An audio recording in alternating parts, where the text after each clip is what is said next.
Whisk. Whisk, come on. Come on. Yeah, come here, Whisk. Hello. Hi. You on the ball now? Yes. Go. Okay. All right, so where did the name Blue Dog come from and what does it mean to you both? So Blue Dog came from this dog right here. Is our puppy. We got him obviously as a real youngster, but yeah, he's been around, and then we love him, so we just decided to name the whole business after him. Something different, something cool, and it's awesome. Is this the first Blue Dog? That is the first Blue Dog. Yep, live mascot. Is there going to be more Blue Dogs? Oh, you never know, but yeah, probably. Are you going to have a fully blue dog boat? Fully what? Blue dog boat. One day, hopefully. What is your absolute dream client? What's my absolute dream client? I don't think there is one. As long as there's one. Oh, actually, I don't know. Like, it will be a dream to build a big, 10, 12 metre, whatever, if you know what I mean. But also, the little boats is just as good because it's like a challenge to jam pack as much as they want on such a small boat and then see them thrive on it, if you know what I mean. So I'm thinking calls you up, full deposit, no alterations. Oh, yeah, well, that's the dream, isn't it? But no one's ever going to just drop fucking 100 grand on you. That's your engine's better. It's less money hungry. Yeah. Just like heaps of money, big boat. Yeah. What's the worst kind of client? Worst kind of client, the one that doesn't pay you. Had a few of them. What do you prefer doing? Blue water fishing, freshwater fishing? Blue water, for sure. Blue water. What's your favourite thing about blue water, Dani? You get a better fish normally. Bigger fish, bit more of a fight to bring it up. Red Emperor. Red Emperor, yeah. Couple best of reds. Fish. Now, Dani's allergic to fish, but loves fishing. Yeah. Sucks for me, but yeah, it's good. Mercury, Yamaha or Suzuki? Mercury. Hands down. Dani?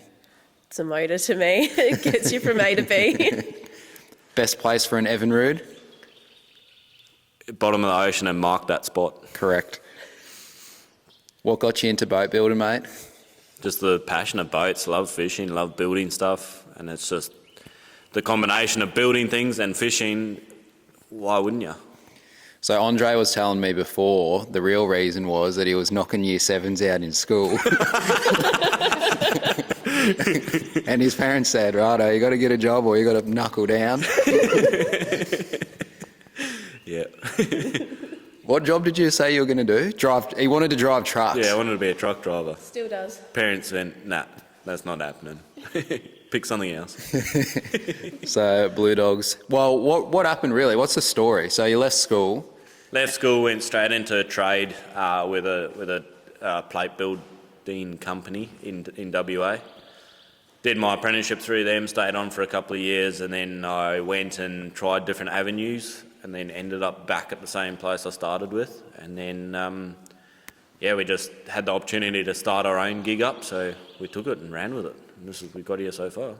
So Andre loves when people message him about making trays or any other fabrication that's not a boat or trailer. So get those messages in. Oh, He's got heaps of spare time to do that.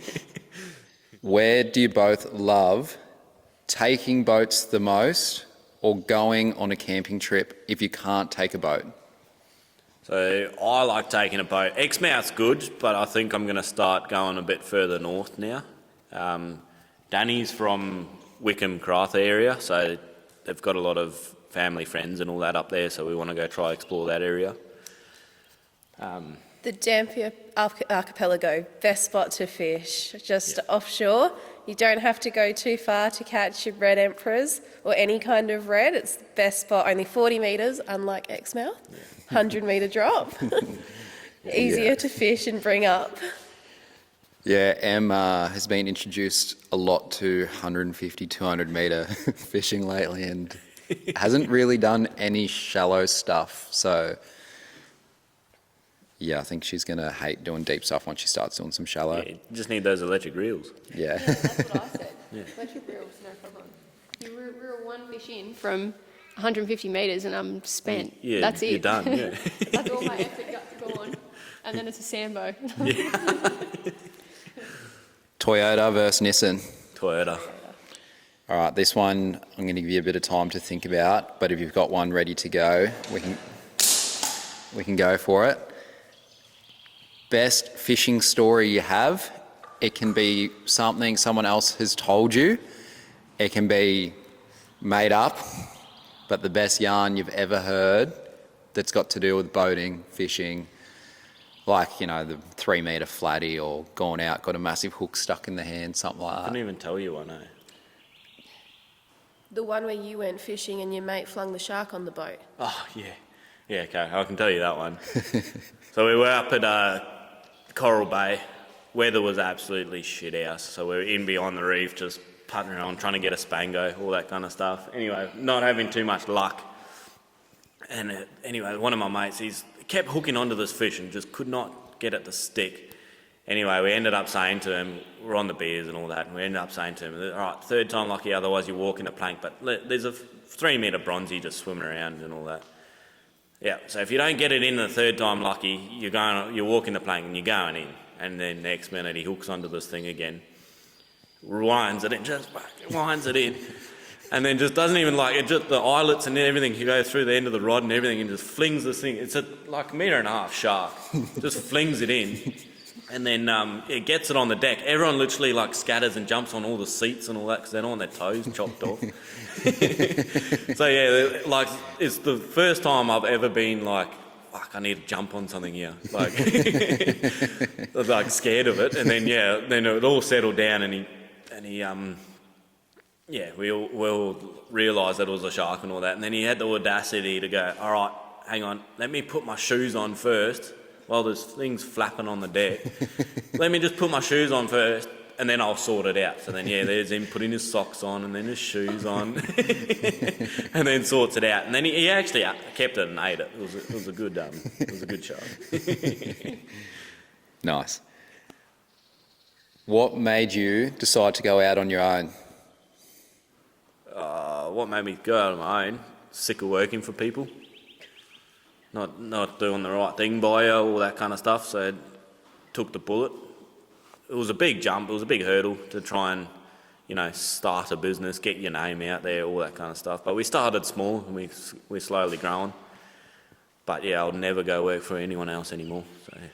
What was the biggest challenge of telling your boss? Did you tell him that I'm quitting, I'm going out on my own, or did you just quit? And then what was the biggest hurdle after that?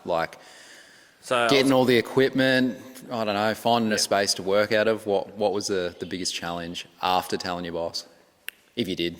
Yeah, so at the time when we decided to do the business, I wasn't actually boat building. I was doing aircons and ducting work on the mines and all that kind of stuff. So then, we obviously being on the mines, you have your week off or whatever. So then we could start doing, little jobs here and there and all that kind of stuff. So then it graduated. So I was doing 2 jobs at once, and then it just got to the point where this one was taking over that one. So then that's when we called it quits and then started. But to answer the other question is the hardest thing is trying to find the funds to buy a welder. The welder's 15 grand, a bender's 10 grand. There's a big outlay to just even start to build one boat, if you know what I mean. So it's just trying to find the funds to get it going and get orders in the door or jobs in the door. It doesn't have to be a boat. It just has to be something to start paying these things back off, if you know what I mean. That was the biggest thing. This one's probably for people that don't understand it, which I don't understand it either, is why are boats so expensive? Is it the equipment? Is it the materials? Is it the labour? Is it a combination? Because if I'm just some random bloke and I look at a boat and boat's worth 100 grand and I go, it's just aluminium. Is aluminium really expensive? Are the motors expensive? Yeah. Is it the internal stuff? What are the biggest costs with a boat? Just so that people can understand, yes, it's a custom built boat. Yes, I've put a lot of time and effort into it. Yes, it's one of a kind. It looks cool. Is that putting the price up, or is it a combination of everything else is actually getting more expensive and labour is so expensive now, or is there something else? Yeah, so it's literally a combination of everything. Like labour, I would say, is almost one of the cheapest things. But like a motor alone, like a 250 motor is $43,000, if you know what I mean. Like paint is 20 plus. Windows, $8,000. It's like little things, like fit out could be, who knows, 15 grand. But, like a steering wheel is $300. Like all little things add up to massive amounts at the end of the build. So that's why they're so expensive. And then you got a trailer, then do you go buy a steel trailer and then it flogs out in the next 5 years? Or do you spend extra money and go for an alley trailer? But then that's obviously probably another 10 grand to do that, if you know what I mean. So, yeah. So for people that don't understand what a trailer costs, what would a trailer be worth on that boat that we can see right now? So a trailer like that would be up there of 20 grand. And that's custom built? That's custom specific built. for the boat? Can add whatever you want to it? Yep. What would it cost to go and buy one that's not custom? I'm not too sure. A steel one, you're probably looking at 13, 14 grand. I don't know. I couldn't tell you. So for a little bit more, you can get it fully spec'd out. Yep. And it's going to last longer, and Yep. it's going to be exactly how you want it, Yep. off-road capable. Yep. You're probably not taking that boat off-road a heap, but you Yeah. got the option to if you want Yeah. to. Yeah. What is your dream boat, Dani? I'd love a big island hopper, probably a little bit bigger than this, and probably a wider beam, like a 2.7, because we'd love to be able to travel the coast and go out to those islands that you have to live on the boat for, because there's nothing else around you. So that's the dream for, both of us, really. A little bit bigger, a little bit wider. Yeah.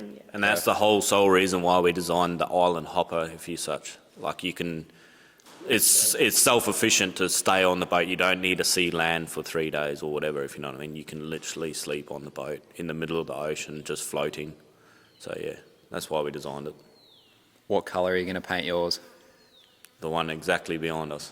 Are ya? Yeah, my favourite. Yeah. Big dog on the front? Yeah. What about yours, mate?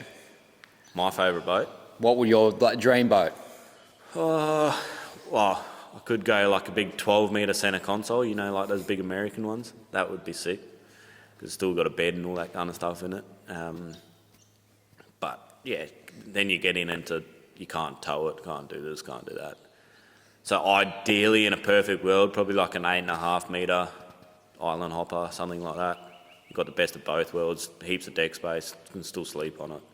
Kit it out with beer kegs and all that stuff on it, so yeah. When's the big trip with the big boat? When I get workers and I don't have to bloody be here. When I have 10 apprentices on minimum wage. Yeah. All right, so we've talked about this a little bit in another video we've done today, but these guys are giving us a boat to take around Australia and showcase their business. Where did that idea come from, and what made you think that it would be a good idea? Was it purely advertising? Was it to see how far and how much these boats could be tested, given that you guys are so busy with your life and business and work? Was there another motive to it? Yeah, so the idea behind it was a bit of a spur of the moment, just from me. We're a small business. Our name is not massive, so any avenue you can go down to try and expand your name and get your name known, or start a conversation on it, was the idea. But also to test the boats and see what they can do. Send it out to an island that's 100 k's off the coast, and see what it can do. If you know what I mean, fill it with fish and bring it back heavy. If you know what I mean, yeah. What was your thoughts, Dani? You're like, fucking hell, he's given away this boat he's just built for us to these guys we don't even know.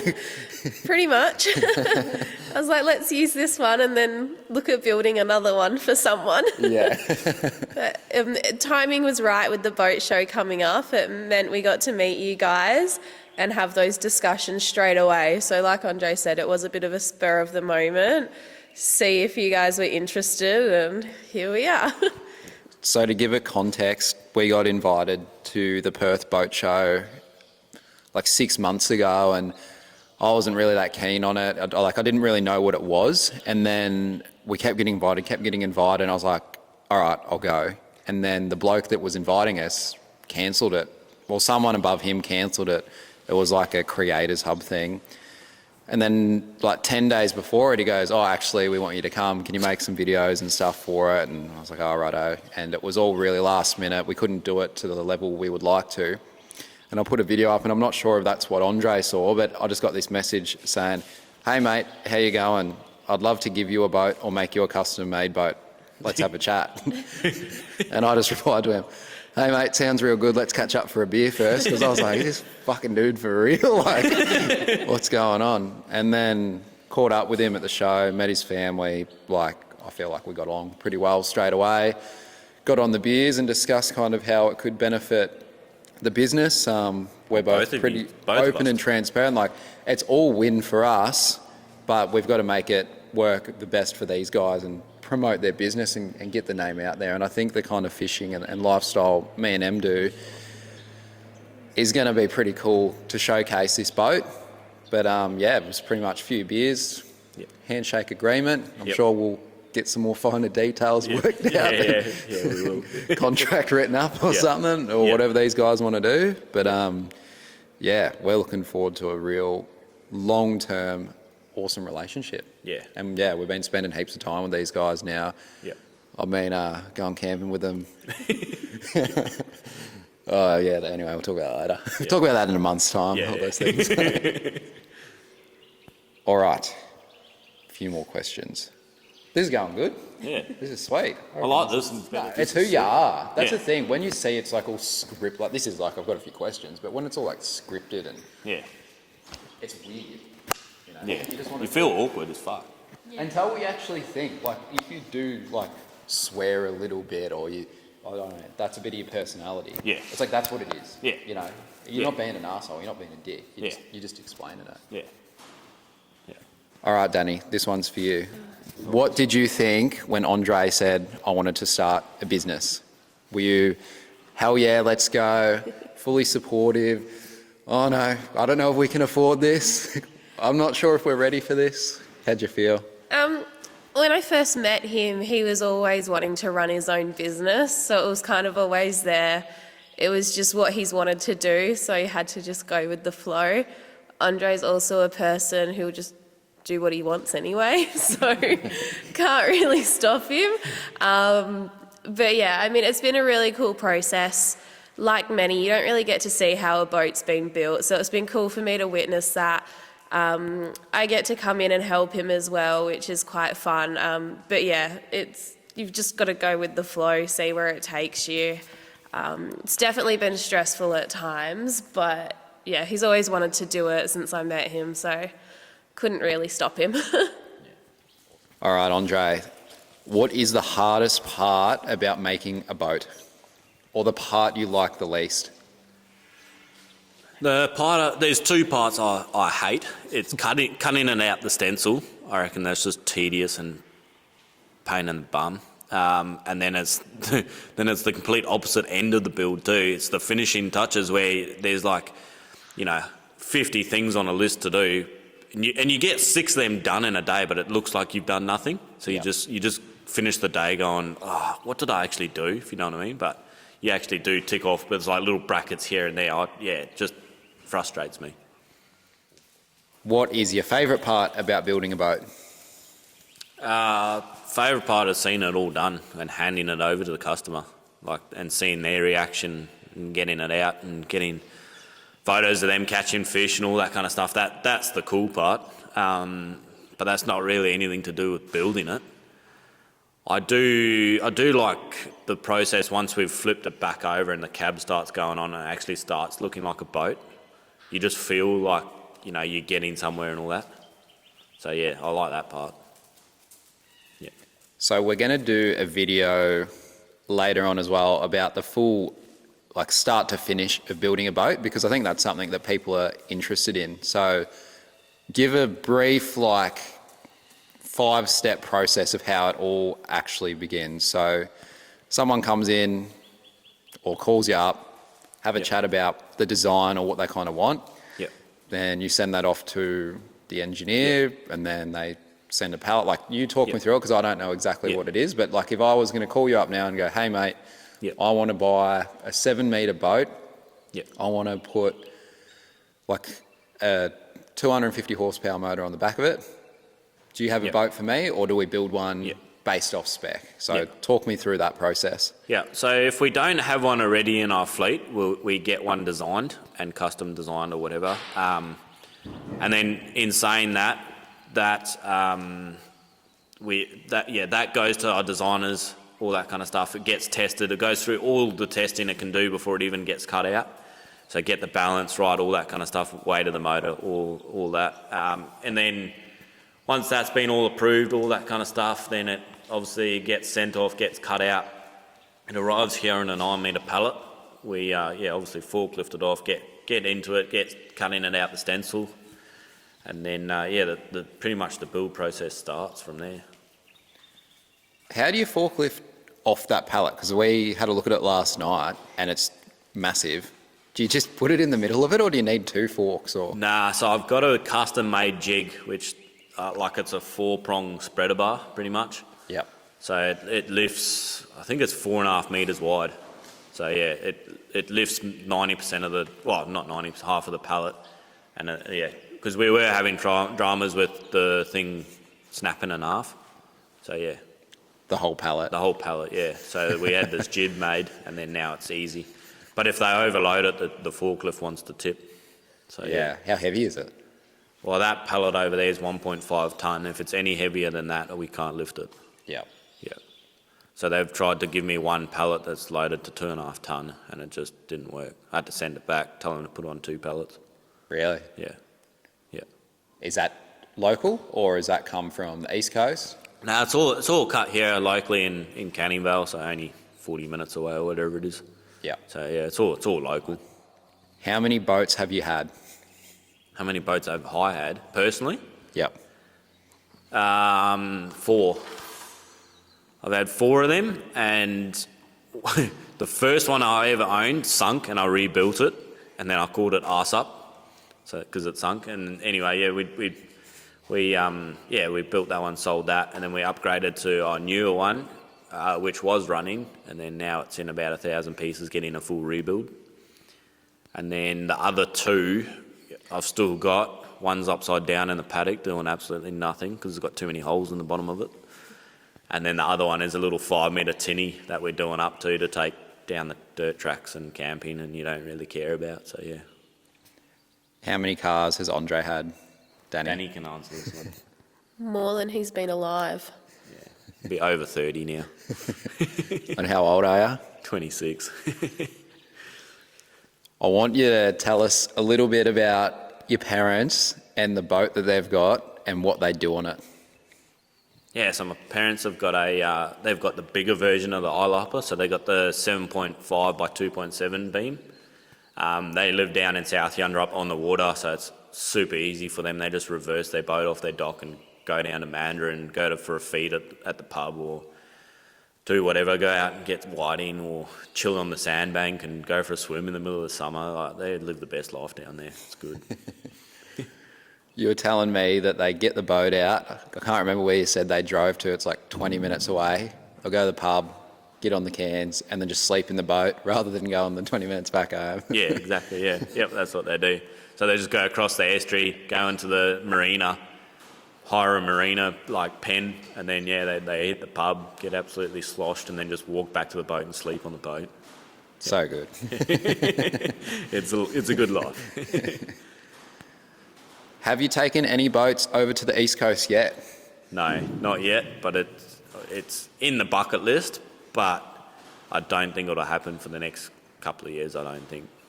Any sales to the East Coast? We've had lots of interest. Just unfortunately no one's pulled the trigger just yet, but I'm sure there will be. So if they're going to buy one from the East Coast, you just ship it over there. What's that roughly cost? So that's the main reason why people don't buy one and ship it over, because of the shipping cost.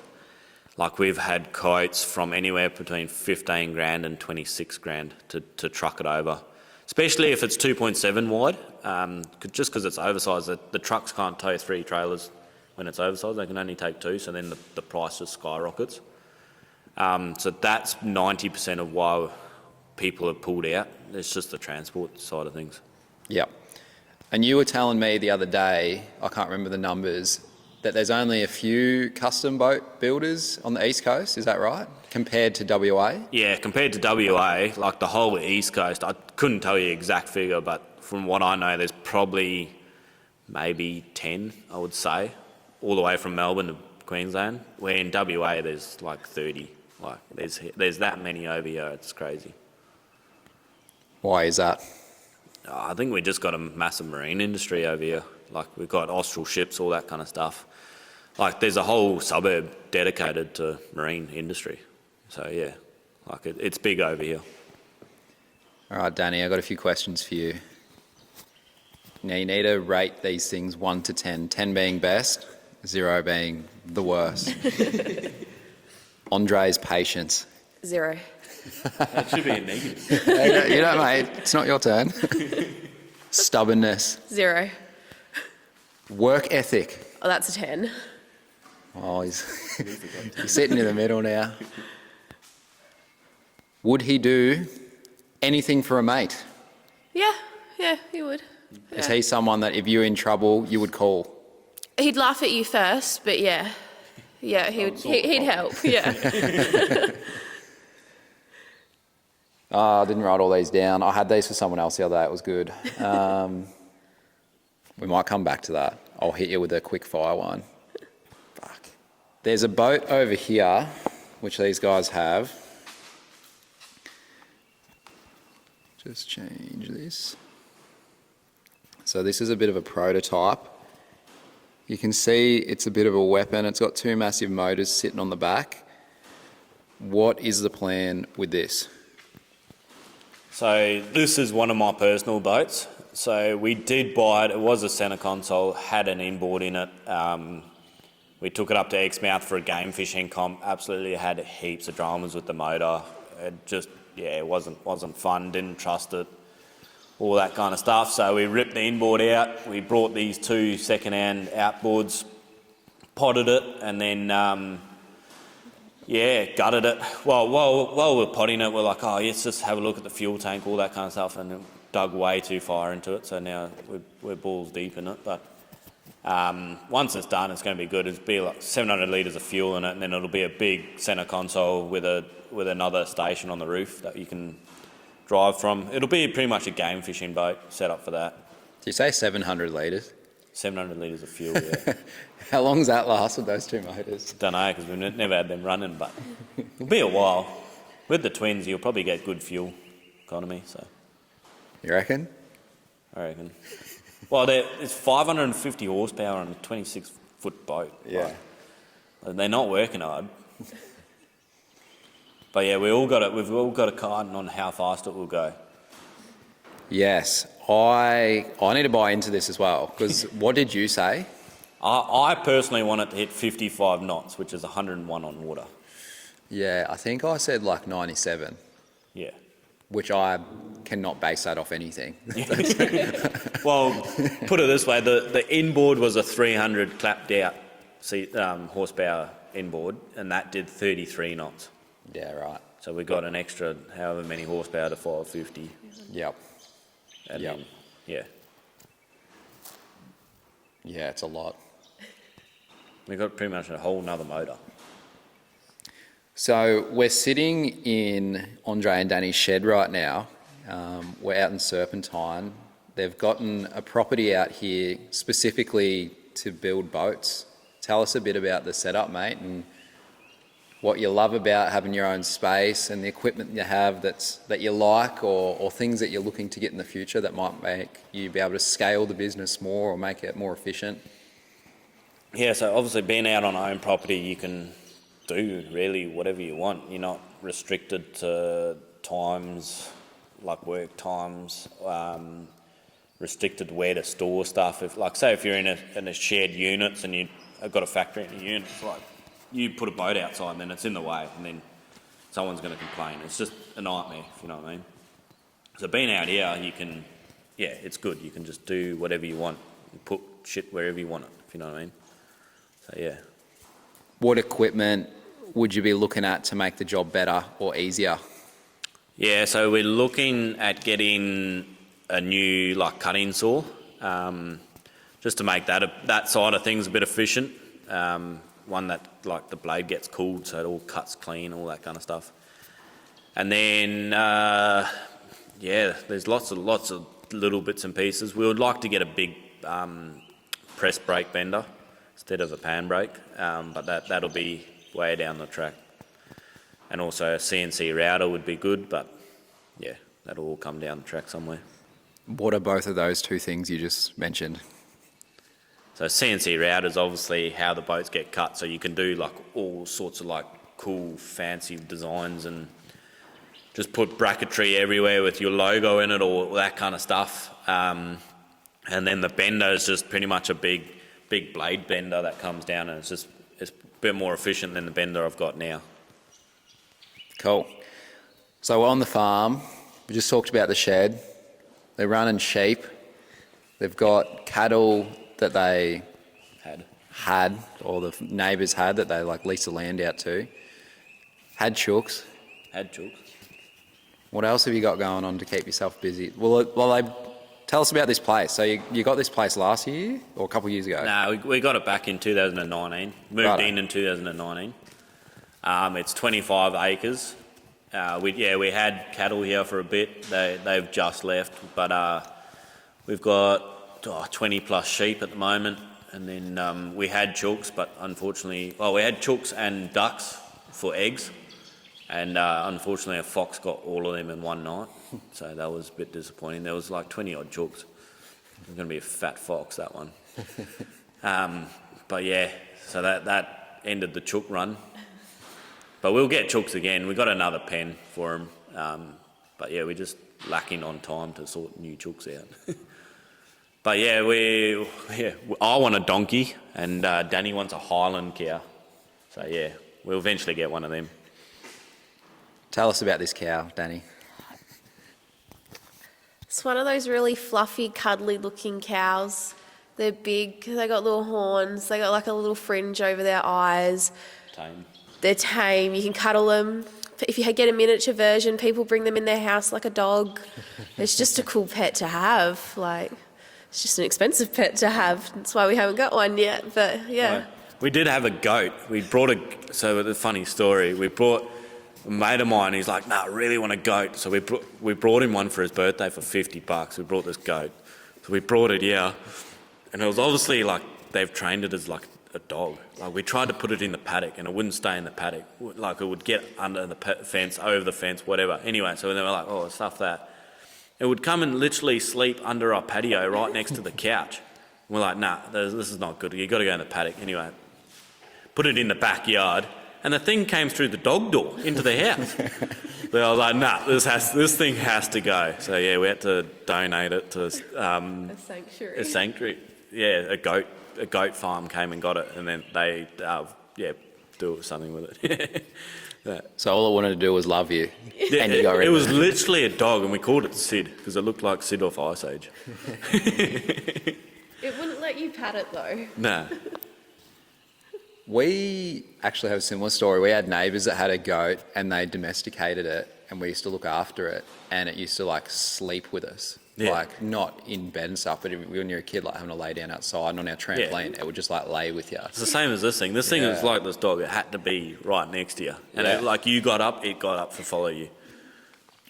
All right, let's go back, mate. So let's talk about where you grew up in the hills. Yep. Kalamunda. Yeah, Kalamunda, Lesmedi area. Yep. Tell us about Kalamunda. Oh, it's hilly. It's a good little town. Lots of oldies up there, but it's cool. Definitely where we lived was a good view. We had a view pretty much from the city all the way down to Mandurah, looking over the lights and all that stuff at night. It was pretty cool to see the storms rolling in. It was pretty cool. We had a pool, all that kind of stuff. So yeah, it was awesome. And Danny, you're from up north. Yeah, I grew up in Wickham, born and bred. I moved to Perth to go to boarding school because my little town doesn't have a high school. Then I went from high school straight into uni and have stayed in Perth ever since. So what are you doing for work now? So I've got my criminology degree and I'm doing a behaviour analyst degree, but I work in a high school in student services working with the at-risk kids and disengaged students at the moment. So Danny's told us a few yarns, which I can't go into, but some very interesting stories that, these kids need just that love and support that they're probably not getting at home. So a job where we need more people in, definitely, and probably something Andre couldn't do. So No, I'm not doing it. No. All right, we're going to get a bit more about you two. So how did you two meet? So obviously a dating site we met. You're kidding. But yeah, no, we're just my dad was in hospital because he had neck surgery and it didn't go right. He had to learn how to walk and all that again. So I was sort of off the social media sort of thing, trying to sort that out. But then eventually it all came good and all that, and then we just got chatting again, and then it was just literally, just rolled on from there. Danny, how did it start? What did he say? I can't remember. Rocked up, sit on the floor in the lounge because I was dirty. What was the moment where you're like, oh yeah, I reckon he's all right. He can hang around for a little bit. It's probably because I drove a Land Cruiser, I've driven up growing Land Cruisers. I don't know. He came over and we just had like bento boxes for dinner and kind of just went from there. Yeah, just chilled out. Yeah. How long ago was that? Sorry? How long ago was that? Nearly 5 years ago. Yeah, right. Yeah. Must be getting nearly time for a ring. What do you think? I've already said 7 years. I made em wait 10. See? I thought if I go any longer than that, I'm probably... What's the long-term plan for Blue Dogs? Do you see bigger business, more workers, more high-end boats, more specific type of boats that you're going to be pumping out? What's in your mind right now? Because this might change in 3 months, 6 months. Like, what is your vision of it? So the vision at the moment is we really want to get our own fleet of boats, if that makes sense. So like get our own fleet. Once we're happy with the fleet, we want to fine tune every single boat in it and just give the best quality boat we can get out there. Obviously, the more we build, the better. The more things we're going to change to better the boat.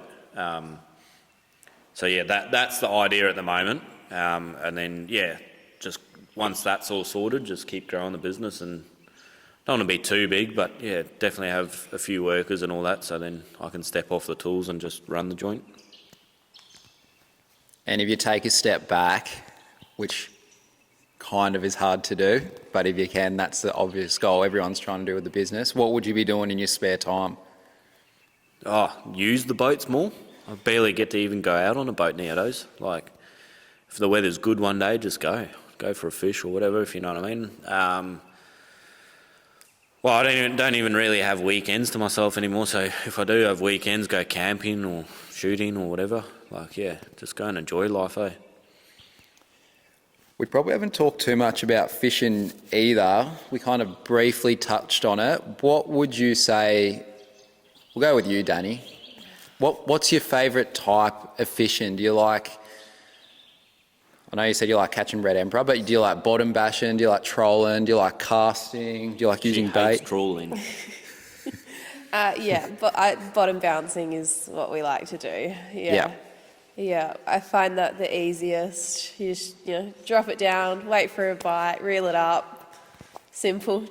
Not too much hassle. It's just, you know. Trawling's just as easy. You No, just sit but there and drink that's- beers until the rod goes That's off. boring. Yeah. Yeah, no, that's boring. Definitely bottom bouncing. Yeah. M is the same. Do you like using lures or bait or not fussy?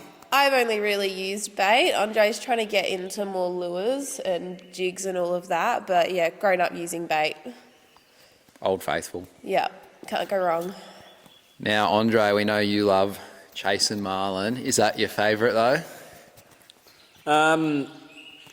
Yeah, at the moment it is because it's like a thrill. But in saying that, if I was up there, I would still, if I run over a good mark, I'm still going to bottom bounce on it and try get an esky full or whatever, if that makes sense. But I do like the thrill of the big 50 wides just taking off. And now it's game on. It's man versus fish, pretty much. So Ooh, man versus fish. yeah, it's a good thrill. Do you have a fish or a certain thing that you're trying to tick off at the moment? Like, is there a goal of a certain kilo marlin or a certain species or? Yeah, well, I've already got a Grand Slam in the marlin sort of thing. We've already got like almost a 200 kilo marlin, black marlin. We've got a striped and we've got a sailfish. So the only really one we haven't got is a blue marlin. I've hooked onto 2 of them, but we haven't got one to the boat. So that is probably the goal, to try to get one of them. They're just a different kettle of fish. They're big bastards. Now, you live in Serpentine, so we're getting a bit south of Perth, but you haven't done a lot of fishing down south. No, I don't think I've ever fished south of Mandurah. But Bustleton. Yeah. I've fished out of Bustleton, but any further south than that, I've never fished. So we've already talked about it, but we're going to be doing a fair few missions that way. So Em and I fish down there a lot, and we've talked about it being the easiest fishing in Australia, we reckon. There's no sharks, no one goes there. It's pretty cool out there. When are we getting the big boat down there, mate? Once it's done. Well, the one behind us? Any of the big ones. Oh, we can take this one tomorrow if you want. Once that thing's done, we want to take that, the FBT, we'll take that down to Peaceful Bay. I really want to take that down that area. Yep. Send it a little bit further than these smaller boats can, because it's obviously a bigger boat. So Yep. Send it wide. yeah. Cool. All right, I've got some questions for you now, Danny. I've got a little list. 10 is the best, 0 is the worst. This is a list for you about Andre. Is he funny? Sometimes. You got to rate it. 5, sorry. I say 5. Whack.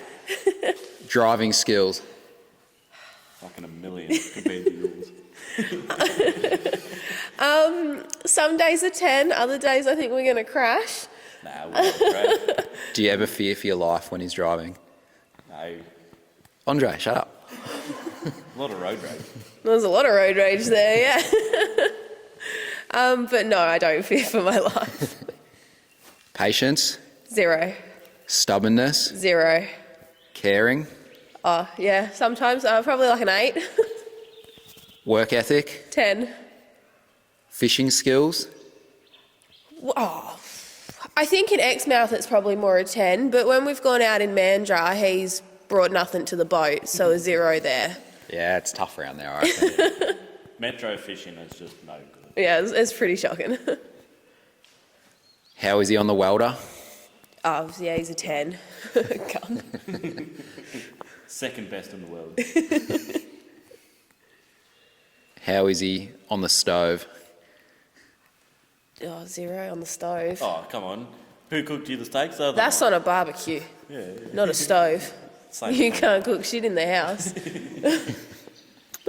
Back in your trailer? Oh, yeah, he's a 10. All right, Andre, this one's for you. Oh, here we go. I'm not going to get you to rate Danny because I'm a smarter man than that. Fuck, I was like, yeah, here we go. All right, 5 questions. You just got to answer. It's like one or the other. And just straight away off the bat. We already did a few of them before, but these are just a few other ones. Australia versus overseas. In what? Travelling. Australia, every single day. Tillisir, centre console. Centre console. Dog versus cat. Dog. Pub versus party. Pub. Outback versus beach. Ooh, I would have to go beach. Outback beach, like remote beach. Like Outback beach. Outback beach, Yeah. Yeah.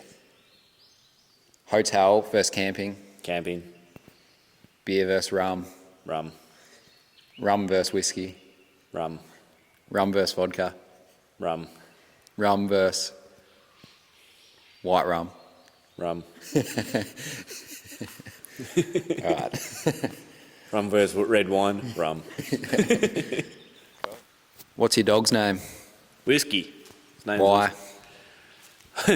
Actually, there was a police dog on the news when I was looking at buying a dog, and his name was Whiskey. I was like, that's going to be my dog's name. So then his name's Whiskey. What other dog names have you had? We've had Lexi. Well, we've had Ratty, but her name was Malibu. We got Whiskey, and then we got Malibu afterwards. So we're like, we'll keep with the alcohol theme. So we called her Malibu. But then we never called her by that. It was all her name was Ratty. And then we've had Ava. And then back in Africa, we had Woody and Buzz. So that's probably something we didn't talk about as well. You were an asylum seeker. I'm an import. And have just recently come off Christmas Island. Yeah. I just rode my canoe over here. Tell us about where you grew up before Kalamunda, mate. Yeah, so I was born in Zimbabwe, in Harare. There we had a quarry and all that kind of stuff. But yeah, that country went pear-shaped, and we sort of had to get out of there. So we moved here when I was 5. My sister was 7. And yeah, we literally arrived here with a shipping container and 25 grand. That was it. That's how we rocked up in Australia. So mum, dad, you, your sister, Yep. you're saying your uncle or something came here last Yeah, night so as well? the whole family did move over, but at different periods of time. So I think we've covered a lot today. We're going to probably do a few more of these as we go on and we get to know these guys a bit better. It'll be cool for us to sit down with Andre, Dani and Em. You can't see us because we're just standing behind the camera when the boat that they're doing for us is fully wrapped and do a full review on that one as well, because that's going to be a bit of a weapon. But just to wrap it up, Andres and Dani are going to tell us a bit about the business and how to contact them. And this centerpiece that you can see in the whole video, the big island hopper behind us, this one is currently ready to be sold. It was at the Perth Boat Shows, had heaps of interest, but everyone that's looked at it wants the same thing with just a few more extra options. So Andre's currently building them up at the moment. But yeah, tell us about the business, mate, and how they can contact you, and just quickly tell us about the boat. Yeah, so we obviously do custom boats to suit any of your needs. We do custom trailers to suit them. But yeah, the easiest way to get a hold of us is either Facebook, Instagram, or go on our website, flick us an email, or give me a phone call. And go from there. We're probably also going to be a point of call now as well to pass people on to Andre and Dani. We're just trying to learn as much as we can about all the stuff at the moment as well, which can help take a bit of slack off them. But yeah, if you're interested in buying a boat, we've had a look at their fleet and designs and everything now, and we're going to be advertising their newest 5.5 metre boat. So we're going to know absolutely everything about that and can, point you in the right direction if you want a custom plate boat, which everyone should get because they're fucking awesome. Yeah, plate boats are way better than fiberglass. They're tougher. They look way better in my opinion. They're a bit cheaper if you want to spend a little bit less money, and especially if you're going up north, you're in and out of the creeks, you're not worrying about it getting scuffed and damaged. And me personally, I love the just like full, and Dani likes it, the full silver look, like it makes you look like a proper hardcore fisherman. Yeah. Sweet. Thanks, guys. No worries, thank you.